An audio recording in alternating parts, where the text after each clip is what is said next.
When you sleep, you enter into another world. Beyond that world lies the doorway to nightmare.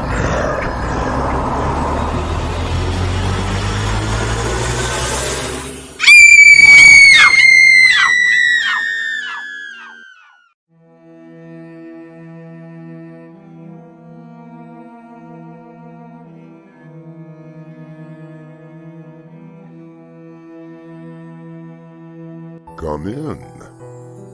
Welcome. I'm your host through the doorway to nightmare. Have you ever wanted to have just one wish come true? Perhaps you wanted to be someone famous, or simply have enough money to live out an entire lifetime. I like to think that most people would like to have at least one wish granted to them. However, there is the old adage, be careful what you wish for. Mr. Reynolds, my name is Detective Charles Grayson. I want you to know that this entire interview is being recorded. I understand, but I don't know why I'm here. You are being charged with robbery. I've never broken the law in my life. Now calm down, Mr. Reynolds. Do you recognize these? That must be the money from my apartment floor. Well, it came from that bank that you were at yesterday. There's no video evidence of you actually robbing the bank. We just want to know how you did it. Our mystery drama, One Wish, was adapted from the short story and written especially for Doorway to Nightmare by Winslow, Swan, and stars Kyle Glass. It is sponsored in part by Swanage Press. I'll be back shortly with Act 1.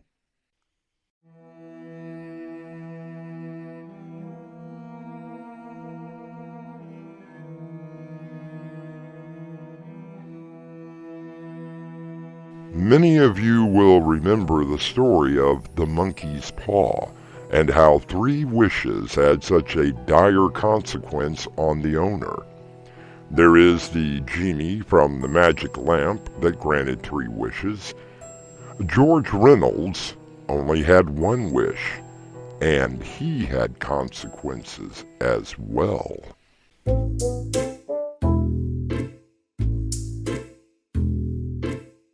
You're telling me. I guess the old saying to be careful what you wish for holds true. At least, it did for me. You see, I'm just the average guy who is trying his best to make his way through this world. I live in a converted apartment house on the Lower East Side with my landlady, Mrs. Vera Swanson, a nice old woman who thinks that she's still a Broadway star. On the 3rd floor lives Mr. and Mrs. Kravitz, 2 of the nicest female fall-down artists you ever want to meet. They make it a habit to sue a store for injuries sustained by falling in an aisle. Then there's Professor Kitzel, who's working out to the last decimal point the validity of cabbage on the human diet. He claims to be being followed by government agents. When asked which government, he only winks at you as if you're supposed to know. Yep, that's my building. I live on the 2nd floor. All of my problems began the day I lost my umpteenth job in meeting Mrs. Swanson. Lost another one. Hey, George. Yep, I don't know why, but I can't seem to find my niche. Oh, you're a klutz, George. But a lovable one. By the way, they're going to shut the whole building down. What did you say? Oh, I got the word today. We all have to be out by the 3rd of next month. Unless, well... Oh, you know, my agent called me today. He says that there might be a part for me in the new space movie. I never thought that I could play an alien. But there is a first time for... Unless what, Mrs. Swanson? Oh, yes. Unless we can buy the whole building. I know, impossible. How could the owner just throw us all out like that? I really don't know, George. How much do we need? For what? To buy the building! Oh, that. Well, I don't have $130,000, and I don't think you do either. Perhaps I shall go to California and try out for that part in the new Star Wars. I do believe I would enjoy playing a princess.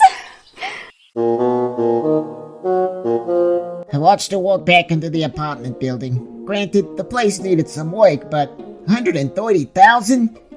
I just stood there on the street. Why not $1 million or $1 trillion? I never noticed the small man who was watching me. I barely remembered what he looked like. All I remember is screaming at the top of my lungs, I wish I could produce money from my fingertips. Granted. Hey! What did you say? I went back to my apartment. I sat on the bed wondering how I could help and thus save my own sad little abode. Maybe I could rob a bank? Nah, I don't have a criminal mind. I snapped my fingers and a $100 bill appeared out of thin air and floated to the floor. I stared at it. I picked it up, trying to remember all the security devices to tell if it was counterfeit or real. It sure looked real. There was good old Ben Franklin looking at me. I snapped my fingers again, and another bill floated to the floor. Hey, who's doing this? I snapped my fingers and another $100 bill joined its brother. I spent the rest of the evening snapping my fingers. Good morning, George. Moving? Already? Oh, the suitcase. No, but I do need to know who I need to see to buy the building. Oh, you're so sweet, George. I don't think you have that kind of credit. Just tell me who I need to see. Well, the letter was signed by a Mr. Frederick at the First National Bank. I think it's the one a few blocks from here. Thank you, Mrs. Swanson. Oh, don't worry. I think that everything is going to be okay. And you're willing to buy that dump? That dump happens to be my home. Ooh, I'm very sorry. Well, the mortgage along with interest comes to $127,318.42. I'm pretty sure that there is no one in that building, including yourself, that has that kind of... I think that this will cover it. Oh my! I'm sure that it's all there and then some. Well, this is most irregular. But we can come to some kind of agreement, right, Mr. Frederick? Oh, I'm very sure that we can, Mr. Reynolds. I got back to my apartment, the paperwork filled out and the knowledge that no one would have to move. I snapped my fingers, experimenting with each end. I found that if I simply thought of the bill, I could produce it. Of course, 10s and 20s were easy, but if I tried for, say, a $1,000 bill, I would only get a blank piece of paper. You see, I've never seen one of those. I snapped, and after a while I had a few $1,000s on the floor. I went to bed, thinking about all the people that I would be able to help with this new power of mine. I woke up with a start. Yes? Open up! This is the police! The police? Just a sec. Are you George Reynolds? Well, yes I am. You are under arrest! Do you mind if I get my pants? Well, hurry up. I got a nice cell waiting for you downtown. What am I being arrested for? Well, now, seeing all of that money on the floor, I guess we have an ironclad case of bank robbery. I don't recall hearing George holding up a bank. Do you? But then, how would you explain a pile of cash in the middle of your floor? Perhaps explanations will be forthcoming when I return with Act 2.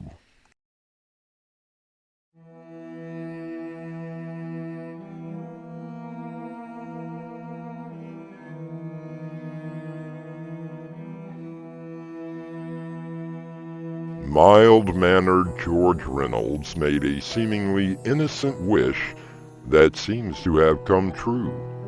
He is able to produce money out of thin air by simply snapping his fingers. However, he is now sitting in a small room with a surly detective being accused of robbing a bank.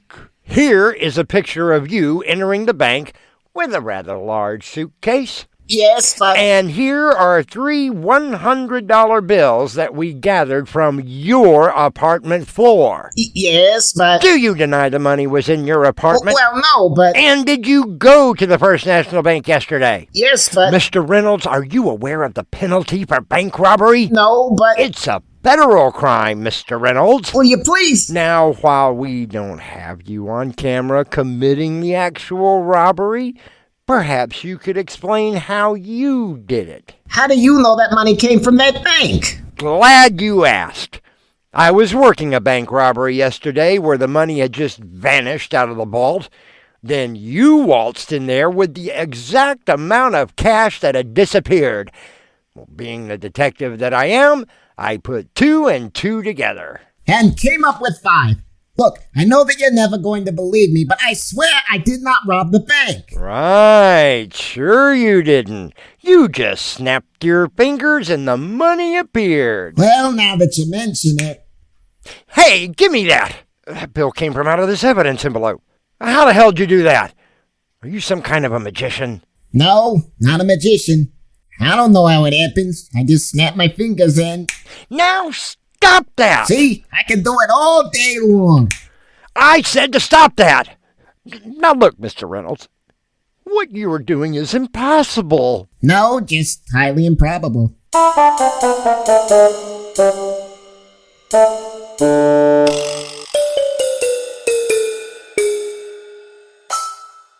Okay, Mr. Reynolds. You're free to go. What do you mean? The bank got its money back, so they're not going to press charges. And if I were you, I don't think I would be snapping my fingers anymore. Do you have an explanation for what happens? Well, maybe when you snap your fingers, you produce a bill, but, well, that bill has to come from somewhere. In this case, it came from the bank vault. I guess you're right. There really isn't such a thing as free money.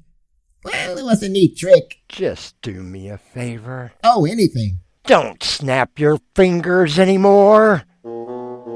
I walked down to the park, thinking about what the detective had said.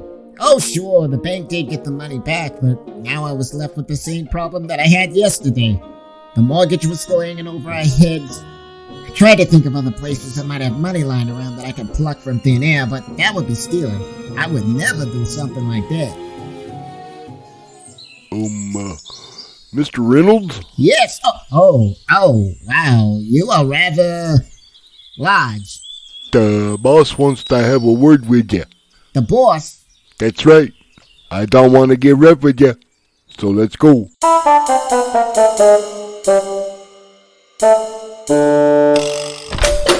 Gaul, why don't you wait outside while George and I have a little chat? Sure thing, boss. You call that a Gaul? Oh, he's just a big kid. Of course, I only call him Gaul for short. His name is really Goliath. Appropriate. Now, George, would you like something to drink? Coffee? Tea? Professor Kitzel, would you mind telling me why you sent the man with the hairy knuckles to get me? Oh, George, I just wanted to talk to you. I don't think that you and me have ever had more than a nodding acquaintance. Okay, but you could have knocked on my door at any time. Forgive me, George. I just thought it might be better this way. Now, why don't you tell me what happened to you today? Well, not much. I was arrested. Really? Oh, the police dropped the charges. But why were you arrested? I don't think that you'll believe me. Let me be the judge of that. George begins to tell his tale of woe to the aging professor, who sits smiling and nodding, anxiously waiting to hear the outcome. We shall hear the outcome when I return with Act 3.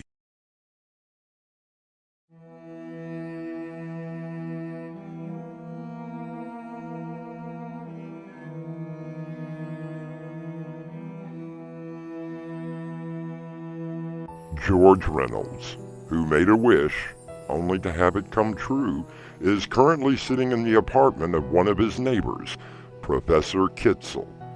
He is hoping to find some solace in the fact that someone might believe his story. Oh, but it is simply marvelous. It hasn't been so marvelous for me. But George, you have a rather unique talent, and it just so happens that it fits very well into my plans. If you don't mind, Professor, it's been a long day and I would really like to go back to my apartment now. Oh, no, George. We have much to discuss. Yes, much discussion about this talent of yours.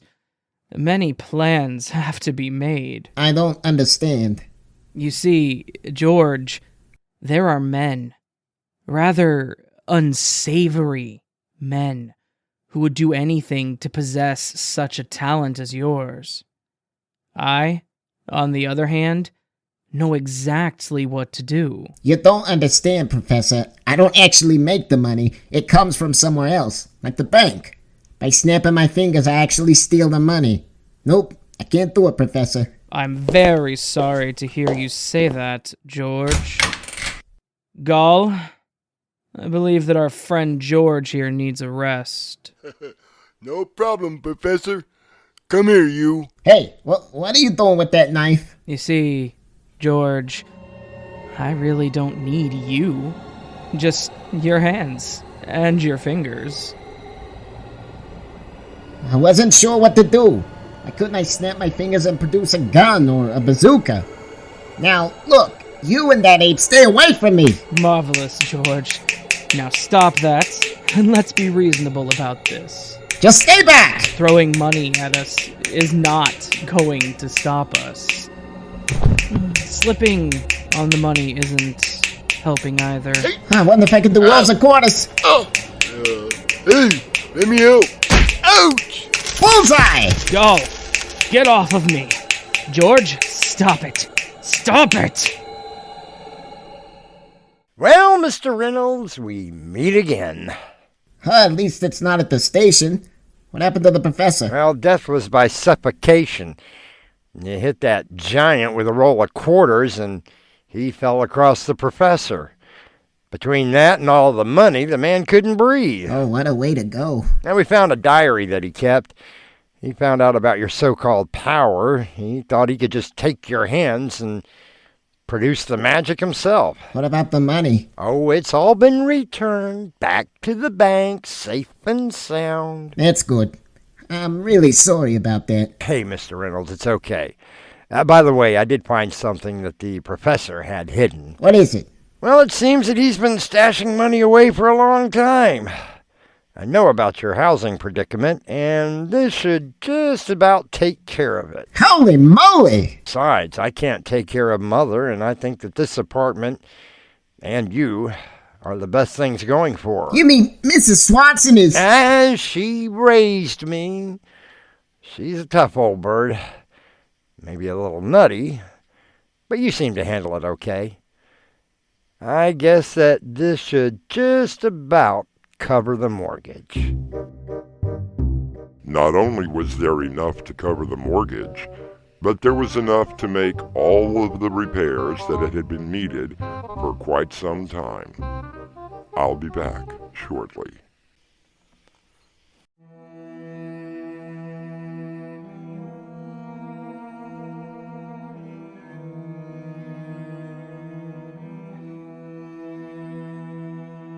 Does George still have the power? Well, sometimes he forgets and will snap his fingers. He tries to only imagine $1 and $5 bills now, and he is very careful not to be near a bank. As for the little man who granted the wish, George hopes to never see him again. Our cast included Kyle Glass, Crimson McKenzie, Robert Jackson, William Stafford, Raven Adams, and Raymond Gibson. The entire production was under the direction of Winslow Swan.